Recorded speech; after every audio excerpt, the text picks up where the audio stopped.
Nous accueillons sur ce plateau Milos Forman à l'occasion de la sortie de votre nouveau film Ragtime. C'est une évocation de la période historique des premiers combats menés par les Noirs américains pour leurs droits civiques.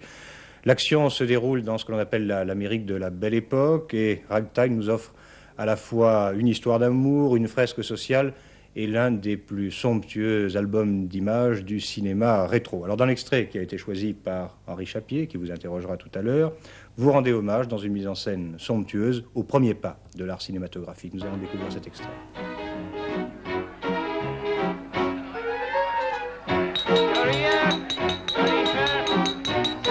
You're here.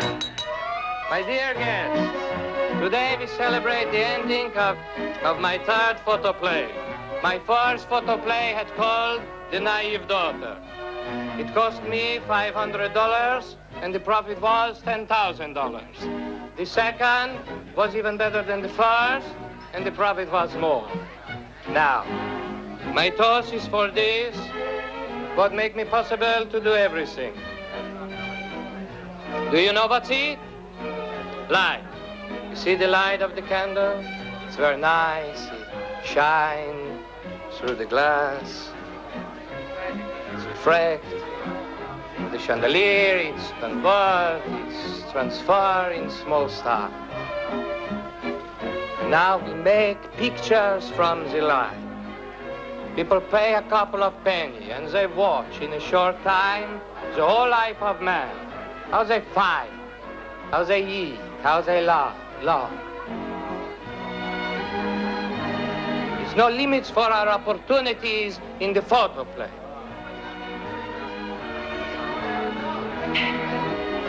And now we have a dance. Please. Henri Chapier, un hommage à l'histoire du cinéma et puis l'histoire du jazz aussi dans ce film Ragtime.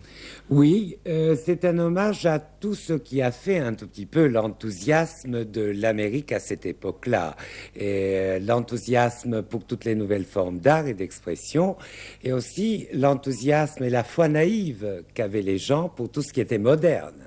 Mais évidemment, je crois que ce qui a fasciné Milos Forman, c'est le revers de la médaille, comme toujours d'ailleurs.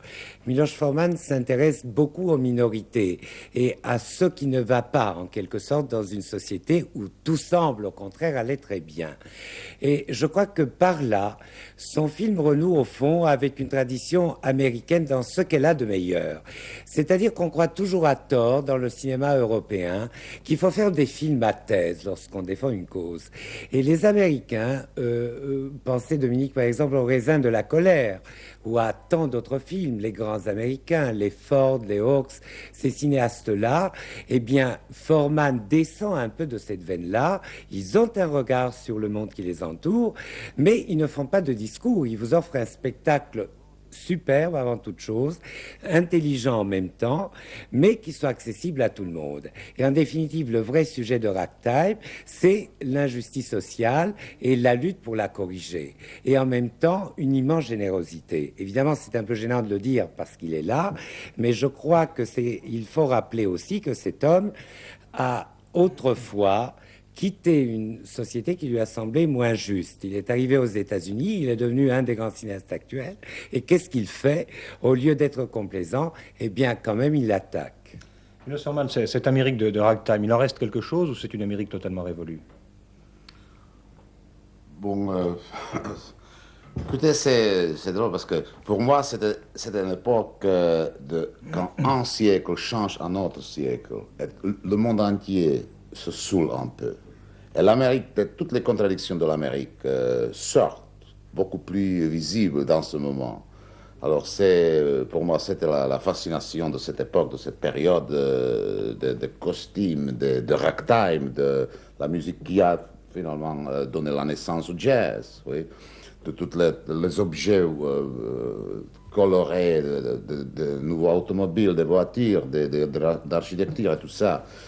Et si on parle de sujet, de la base de le film, alors c'est la fierté d'homme qui était humiliée. Parce que chaque caractère dans ce film souffert cet dilemma un peu.